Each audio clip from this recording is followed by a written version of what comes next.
नमस्कार साथियों, कैसे हैं आप सब? आज हम लोग वर्ल्ड अफेयर्स के एक इम्पॉर्टेंट टॉपिक पर बात करने जा रहे हैं, जो टॉपिक है शेख हसीना और उनके ऊपर लगे गए आरोपों के ऊपर। इसमें हम सिर्फ उनके बारे में बात नहीं करेंगे, जबकि इसमें भारत का क्या रिएक्शन रहा और क्या भारत उनको वापस बांग्लादेश भेजेगा। जैसा कि हम सब जानते हैं कि आज से 1 डेढ़ साल पहले बांग्लादेश में एक जेन जी रिवोल्यूशन आया था।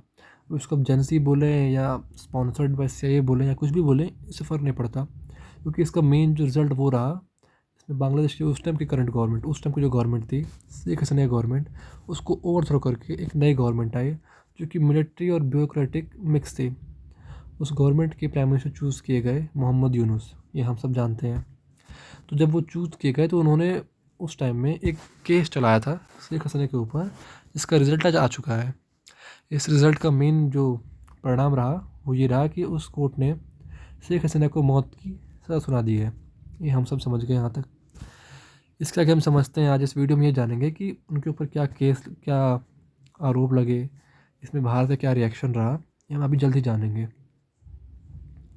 पहले हम जानते हैं क्या कौन सा कोर्ट था। तो ये कोई नॉर्मल कोर्ट नहीं था, वहाँ की एक स्पेशल वहाँ पे क्राइम ट्रिब्यूनल थी, इंटरनेशनल क्राइम्स ट्रिब्यूनल, जो ढाका में थी, जिसने हसीना को गिल्टी माना है क्राइम अगेंस्ट ह्यूमैनिटी के खिलाफ, इंसानियत के खिलाफ जुर्म में गिल्टी माना है और उनको मौत की सज़ा सुना दी गई है। अगर आप इसमें एक आयरनी ढूंढें तो ये रहेगी कि इस कोर्ट का जो निर्माण या इस कोर्ट की स्थापना स्वयं शेख हसीना ने कराई 2010 के अंदर। हसीना ने इस कोर्ट की स्थापना कराई थी। इस कोर्ट का जो मेन मकसद ये था कि जो 1971 के जो उस समय जो पाकिस्तानी जनरल या अलग अलग ऐसे टेररिस्ट कह सकते हैं या ऐसे ऐसे जनरल्स रहे हैं जिन्होंने बांग्लादेशियों को मारा काटा और उनके खिलाफ बहुत बड़े बड़े जुर्म करे। इस कोर्ट का मेन ये था कि जो दूसरे देश में रह रहे जनरल्स हैं उनकी थोड़ी बेइज्जती करना और पाकिस्तान का नाम ख़राब करना, ऐसे आप इसका मेन ओवरऑल मकसद मान सकते हैं।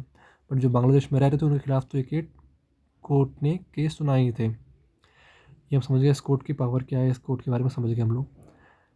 तो इस कोर्ट ने मेन उनके ऊपर 4 चार्जेस लगाए हैं।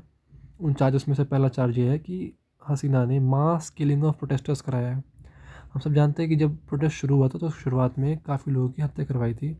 अभी हम जानते हैं कि शेख हसीना ने खुद करवाई थी या उस समय की जो पुलिस के आईजी वगैरह उन्होंने करवाई थी। बट उन्होंने, इसका जो मेन रिजल्ट रहा कि काफ़ी लोग शुरू में मारे गए थे, ये हम समझ गए। इनके ऊपर जो अगला वो रहा है, अगला चार्ज लगा है कि उन्होंने order of authorising lethal force from air and ground, ज़मीन से जानलेवा हथियारों के प्रयोग की मंजूरी दी थी।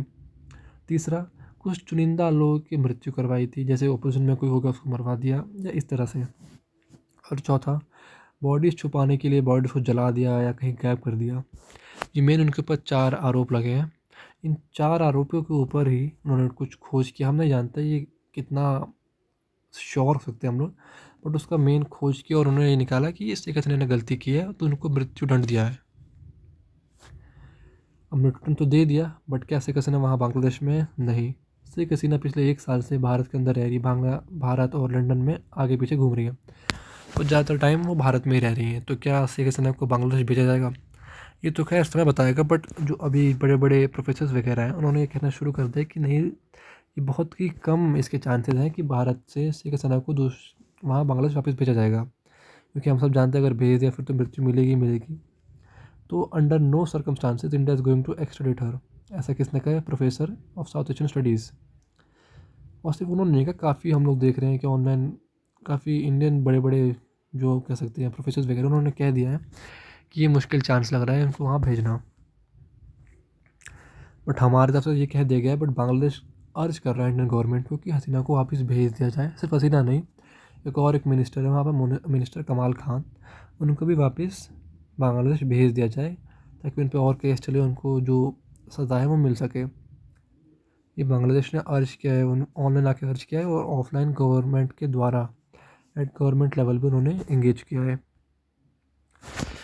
अब इसमें आधिकारिक या ऑफिशियल गवर्नमेंट रिस्पॉन्स क्या रहा है? मुझे लग रहा है कि हमेशा की तरह भारत की वही नीति है, वेट एंड वॉच की नीति। इसमें भारत ने घुमा फिरा के यही बात बोली है कि वो नहीं भेजने वाले हैं।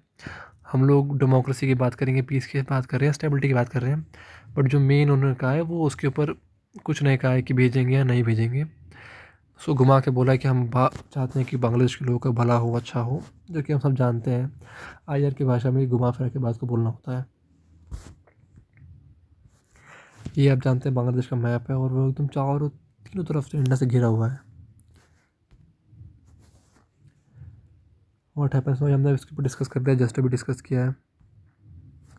बात करते हैं इंडियन गवर्नमेंट का नेक्स्ट मूव और फिर उसके बाद बांग्लादेश का क्या मूव होगा।